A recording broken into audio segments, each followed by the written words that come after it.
তোমরা সবাই আশা করি ভালো আছো। আমি অনেক ভালো আছি। সকালের সব কাজকর্ম গুছিয়ে তোমাদের সাথে কথা বলতে এলাম।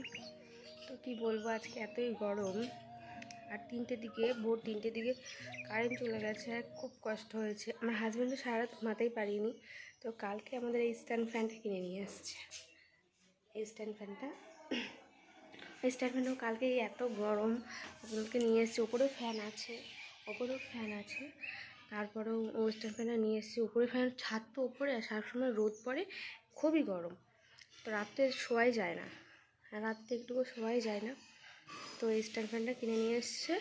তো আবার সে স্ট্যান্ড ফ্যান কিনে নিয়ে আসলে কী হবে, কারেন্ট না থাকলে তো আর চলবে না। তো কারেন্টও চলে গেছে 3টের দিকে। সবাই আমরা ঘুম থেকে উঠে বসে আছি, হাওয়া খাচ্ছি ফ্যান পাখার। তারপরে কারেন্ট আসলে সকালবেলা, তারপরে কি আর ঘুমানো হয়?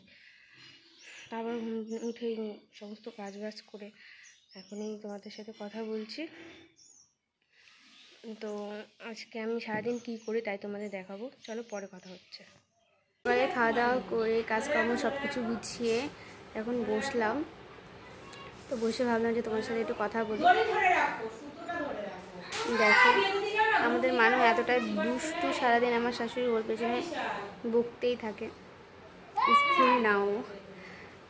একটা ঘুড়ি নিয়ে এসছে, ওই ঘুড়িটা নিয়ে ওরকম করছে। দেখো,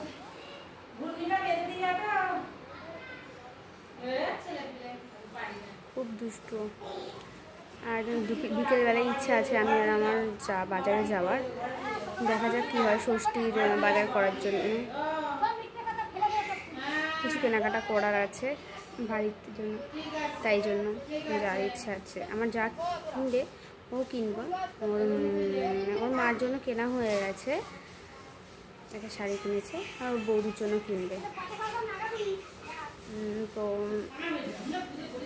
এখন কটা বাজে দেখাচ্ছি, এখন 12:30 বাজে। বাজারে হয়তো এই 5টার দিকে যাব, 5টা 5:30টার দিকে। বলতে পারছি না, হয়তো যেতেও পারি, আবার নাও যেতে পারি। যদি নাও যাই তাও আর তোমার সাথে আসবো, আর যদি যাই তাহলে সেই ব্লগটা দেখাবো আমাদের এখানকার বাজার। তো চলো, পরে কথা হচ্ছে। তো বললাম আমরা বাজারে যাব, বাজারে গেছিলাম। তো বাজারে আজকে শাড়ি কেনা হয়নি।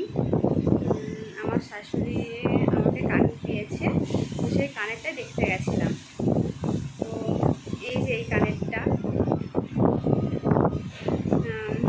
কমেন্ট করে বলো কেমন হয়েছে কানেরটা। তো আজকে আমার যা রান্না করছে, আর আমার হাজব্যান্ড চলে এসেছে বাড়িতে, সবাই বাড়িতেই আছে। এখন তো বাজে 8:40 বাজে। একটু রান্না হয়ে যাবে, আজকে সেরকম কিছু রান্না হচ্ছে না।